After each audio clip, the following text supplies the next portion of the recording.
Donc, allô tout le monde, j'espère que vous allez bien. Aujourd'hui, on est le 20 mars 2017 et on a comme invité la gagnante de la Team Beachbody Cup de février, Melissa Hart. Salut Melissa, vraiment bravo pour cette belle exploit-là, premièrement. Deuxièmement, Melissa est coach depuis un peu plus d'un an. Elle est coach diamant. Elle est SC10 All-Star. Et aujourd'hui, elle va nous partager beaucoup de trucs pour les médias sociaux parce que Melissa est réellement surprenante dans ses techniques pour amener des gens à apprécier J'aime sur sa page, amener des gens à s'engager aussi dans sa vie, dans ses publications, amener des gens aussi à se commettre, à faire l'aventure, dans le fond, Beachbody avec elle parce que effectivement que si elle a gagné la COP, c'est qu'il y a beaucoup de gens qui ont dit oui dans les derniers temps, mais pas juste dans les derniers temps non plus. Là. Tu sais, je veux dire, j'ai déjà vu TFC de fou en motadine. Ton équipe aussi, ça a explosé pour la COP. Donc, on va commencer par le commencement, Mélissa. Si je ne me trompe pas, tu as commencé à être coach parce que tu étais une nouvelle maman. C'est bien ça? Oh, attends, je pense que t'es muté. Allô? Allô? Oui, effectivement, j'étais une nouvelle maman de 3 mois à ce moment-là.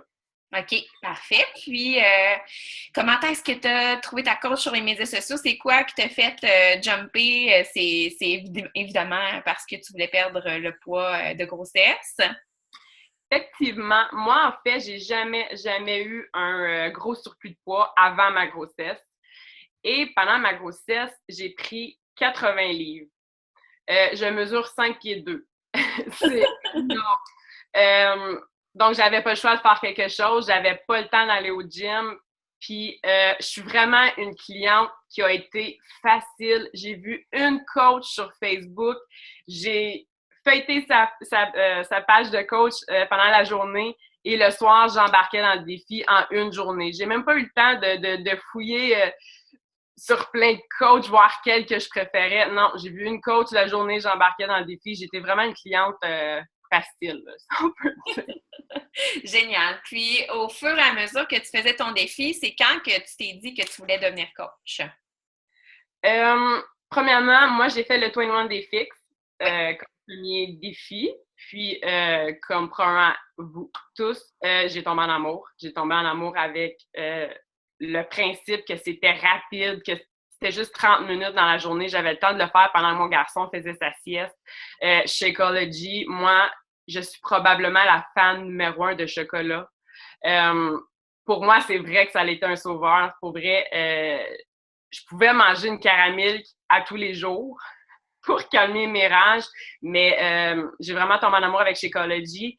Et c'est une des raisons pourquoi je suis devenue coach, parce qu'elle m'avait proposé, en fait, le rabais en tant que membre privilège.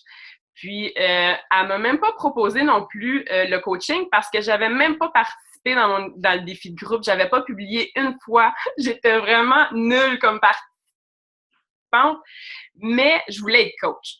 Je me suis dit, je veux être coach, je veux faire comme elle, je veux inspirer les autres mamans, je veux qu'elles sachent que cette opportunité-là de le faire à la maison, de perdre du poids sainement, sans se priver, dans le fond, comme les autres régimes qu'on entend parler.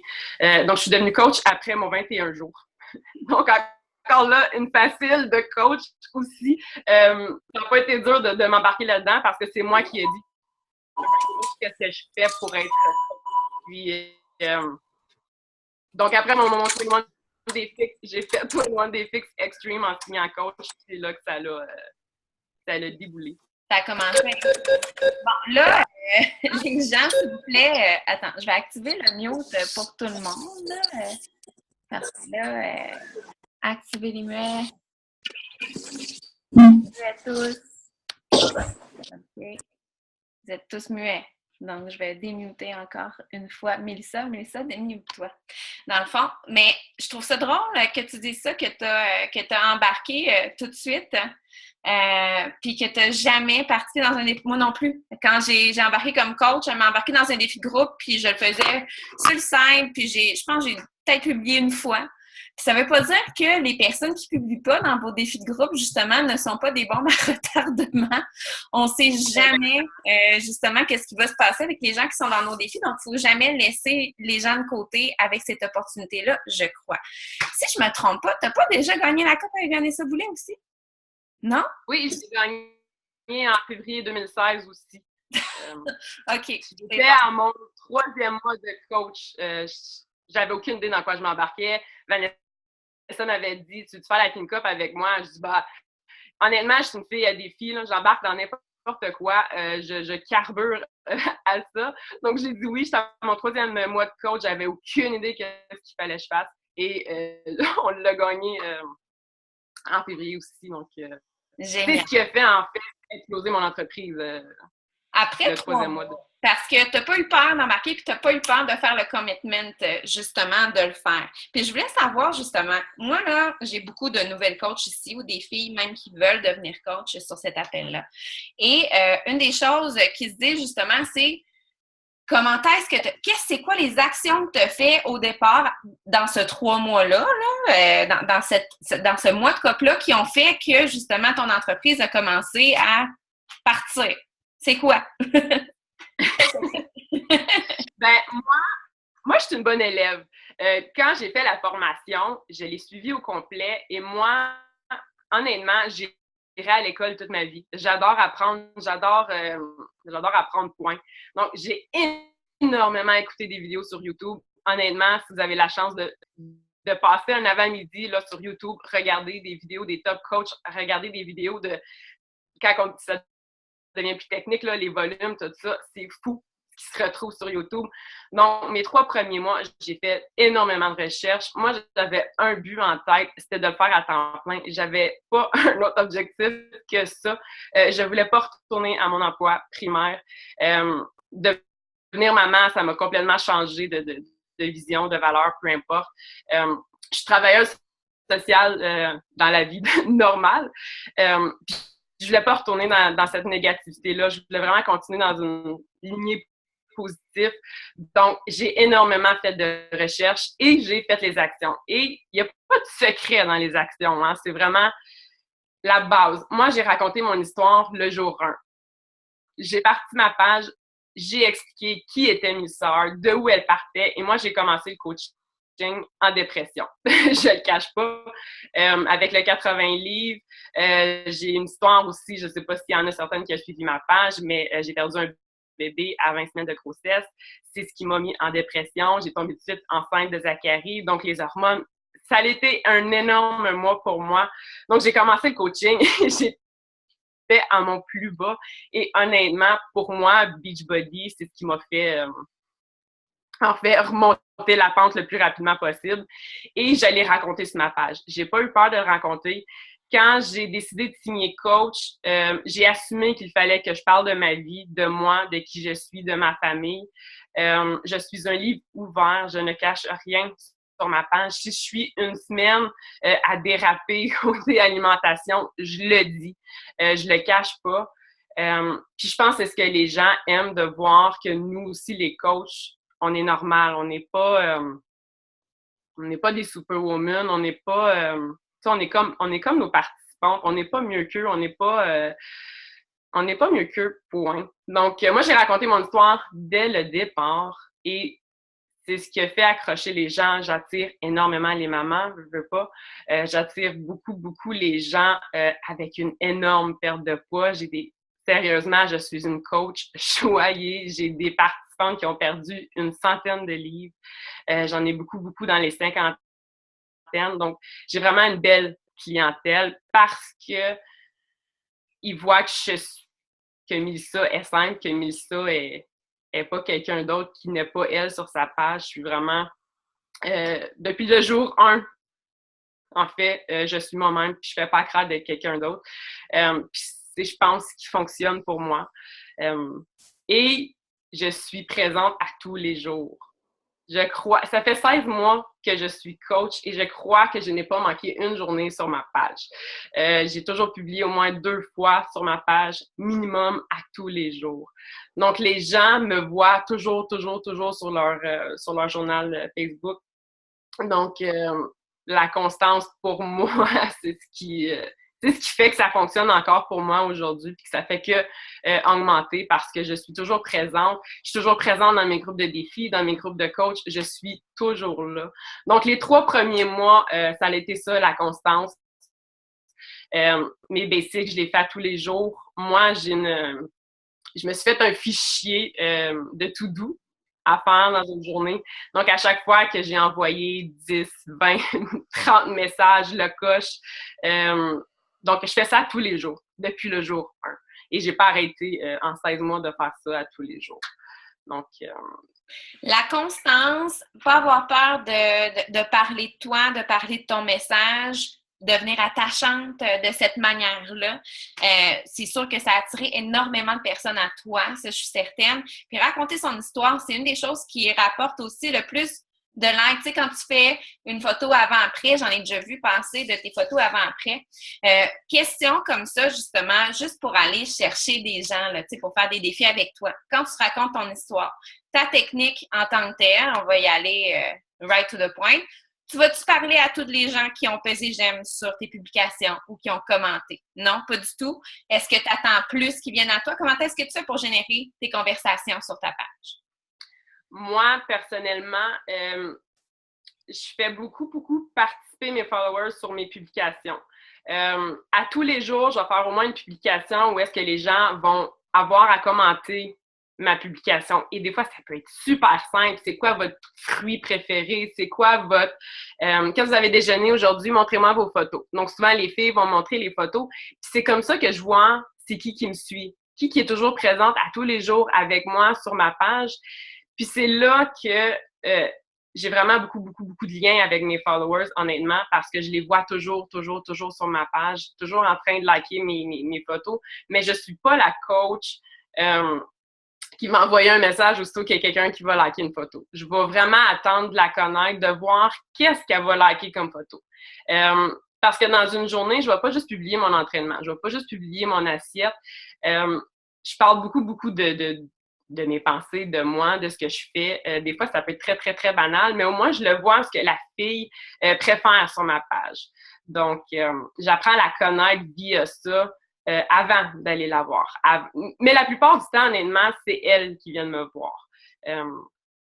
Parce que j'écris souvent aussi, si tu as une question, viens me voir en privé, ça va me faire plaisir de t'aider. Donc, ils se sentent moins gênés de venir me voir en privé quand que je leur ai demandé sur ma publication, je leur ai demandé de venir me voir. Donc, elles se sentent pas obligées, mais je suis persuadée qu'elles se disent « Oh, je peux aller la voir en privé, je vais aller y envoyer un message. » Donc ça, je le dis souvent dans mes publications, venez me voir en privé ou commentez moi, puis je vais vous contacter en privé. Donc, j'ai fait beaucoup participer sur mes publications. Donc, c'est comme ça que je vois c'est qui mes followers. Donc, c'est une de mes stratégies.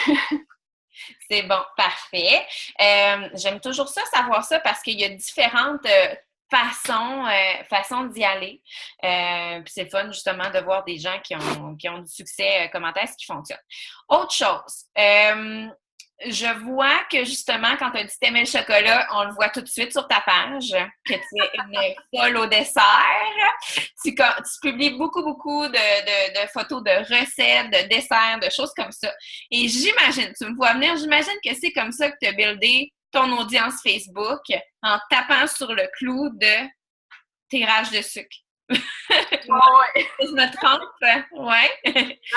Comment ça a commencé tout ça, là, l'espèce de déferlement de likes là, sur ta page? Moi, là, je voulais vous raconter mon histoire parce qu'honnêtement, il faut vraiment pas sous-estimer chaque publication que vous faites parce qu'une publication peut vous carrément faire exploser votre page et c'est ce qui m'est arrivé. Puis c'est depuis ce temps-là que ça fait que continuer. Là. À tous les jours, je peux avoir de 100 à 20 likes de plus sur ma page à cause d'une publication. Donc, vu que je suis constante depuis le jour 1, mes likes ont quand même monté très rapidement. Premier mois, 2 mois. Je pense qu'à 2 mois, j'étais à 2000 likes. Et je me souviens plus c'était quel mois, en mars, le après-COP. Ça allait moins bien. On s'entend, les mois après COP, c'est pas les plus... c'est pas les meilleurs mois. Pour ma part, c'est vraiment les 2 mois de mars, c'est les pires mois que j'ai eu en tant que coach. C'est sûr qu'on est fatigué, on se donne peut-être moins. Donc, j'étais très, très, très découragée en mars 2016. Puis j'avais été voir Vanessa, ma coach, puis j'avais dit, là, ça marche plus, je sais plus quoi faire. Je retournais travailler en juin à mon travail suite à mon congé de maternité. J'étais découragée, ça marchera pas, là, va falloir que j'y retourne. Donc là, j'ai dit, je me donne le mois de mars, je vais essayer plein d'affaires sur ma page, puis on va voir ce que ça donne. Cette journée-là, j'ai fait des biscuits.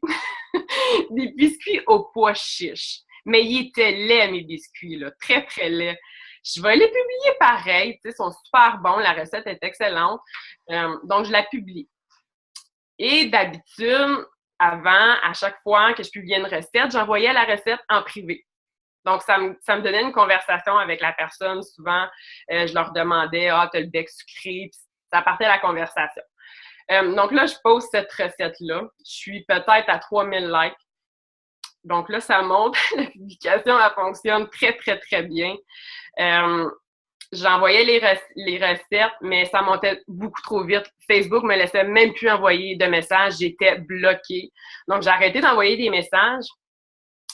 Et là, je vais aller me coucher. Je vais aller voir demain matin si je peux recommencer à envoyer mes messages. Je suis retournée sur ma page. J'avais 8000 likes. Dans l'espace de, écoute, mettons 12 heures, là, ma page a monté de peut-être 4000 likes là, en 12 heures. C'est énorme. Ma page, elle a fait boum. J'avais des messages partout. Tout le monde avait commenté toutes mes autres recettes, toutes mes autres publications. Je ne savais plus où me donner de la tête. Et moi, j'ai pris vraiment ce momentum-là pour ne pas arrêter. Je dis, OK, là, ma page est extrêmement vue. Là, elle peut pas être plus vue que ça présentement. Donc, je me suis dit, là, je me lance vraiment à fond et j'arrête pas et je la laisse rouler énormément comme ça. Et je vous dirais que c'est à cause de mes biscuits au pois chiche que ma page a juste continué à monter comme ça. J'ai continué à publier beaucoup, beaucoup de choses quand même intéressantes. J'ai continué, j'ai publié encore mon histoire quand j'ai vu que ma page était extrêmement vue. J'ai publié mes transformations. Donc, j'ai juste continué comme ça. Et depuis, écoute, ça va faire 1 an de mes pois chiches.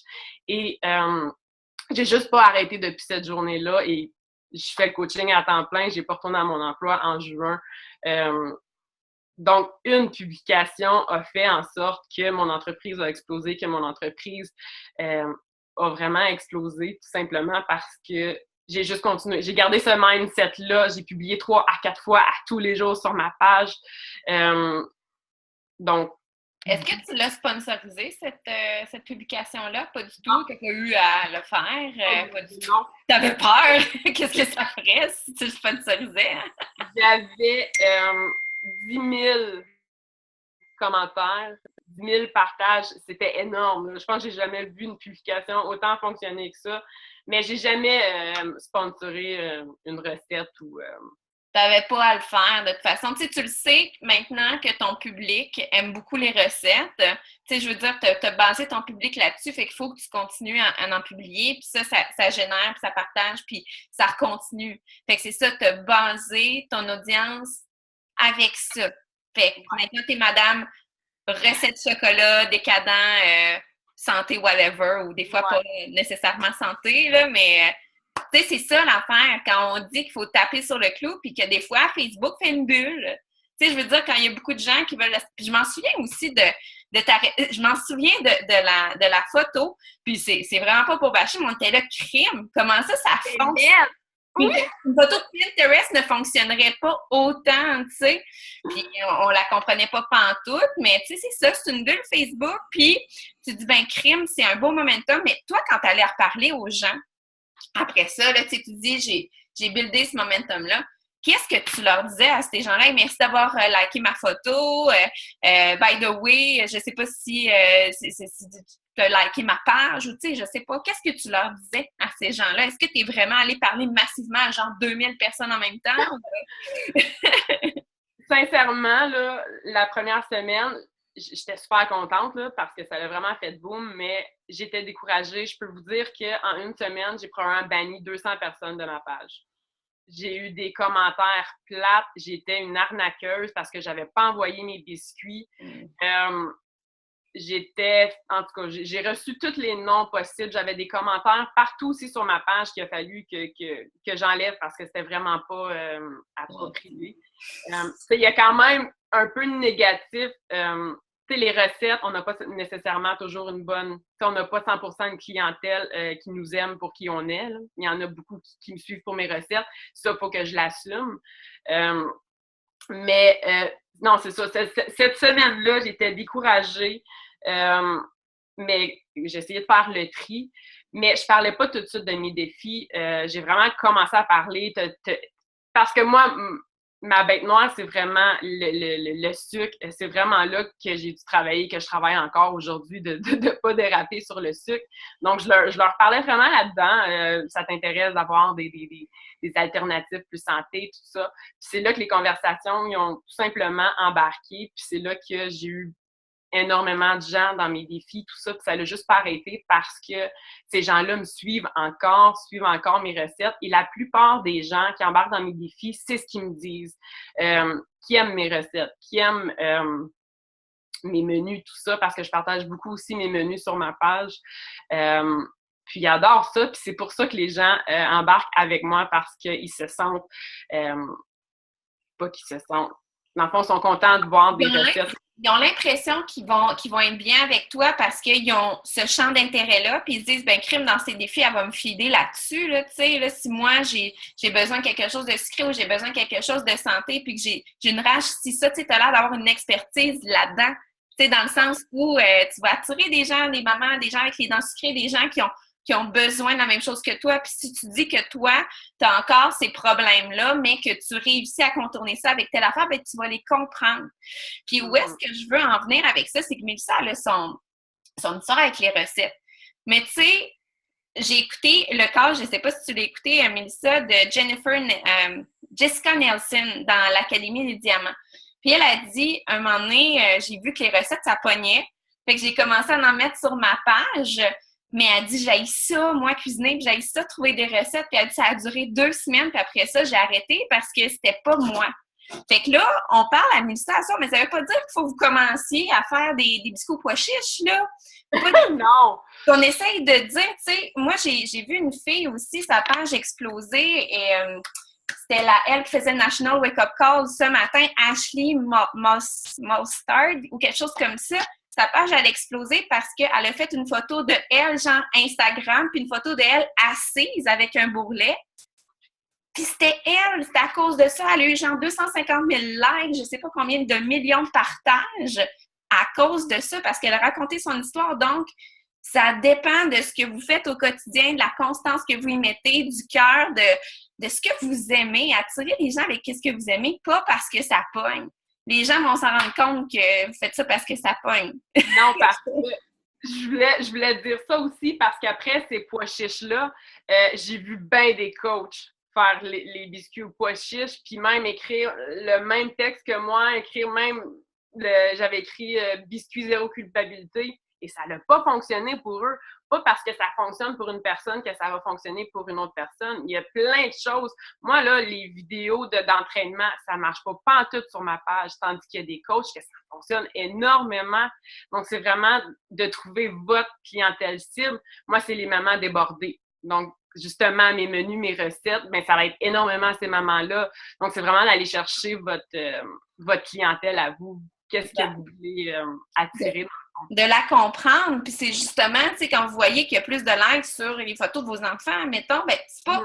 Moi, là, je ne suis pas très, très photo d'enfants tout le temps là, sur les pages de coach parce qu'il faut comprendre que vous avez une business puis que vous êtes en remise en forme. Mais mettons que vous voyez que ça pogne, justement, menu maman pressée ou, tu sais, des trucs de maman ou des choses comme ça par rapport à l'entraînement, par rapport à la bouffe.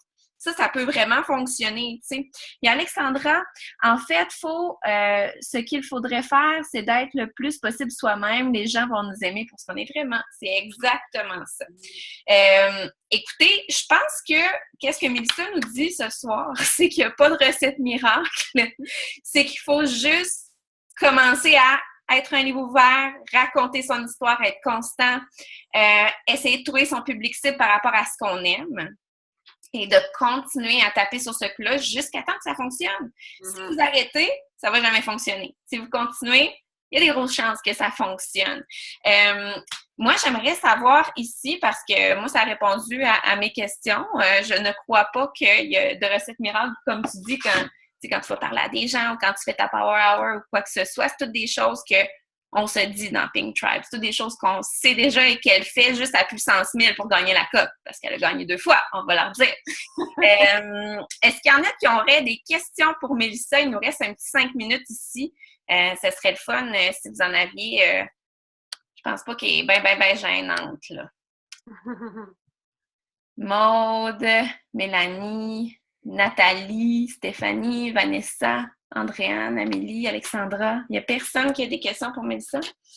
Bon, mais écoute, Mélissa, je vais juste... j'ai pas de questions, mais quoi? J'ai pas de questions, mais la phrase s'est arrêtée là. Fait qu'on va se dire un gros merci. Bon séjour en Californie. Vraiment, profites-en. Bonne poignée du soleil pour nous, puis ramène-le nous au Québec. Puis j'espère qu'on va voir plein de photos de palmiers sur ta page. Je te trouve inspirante, Mélissa. Merci d'avoir partagé avec nous et tout le monde te dit un énorme merci. Donc, ton temps est très apprécié chez les Pink. Bye bye!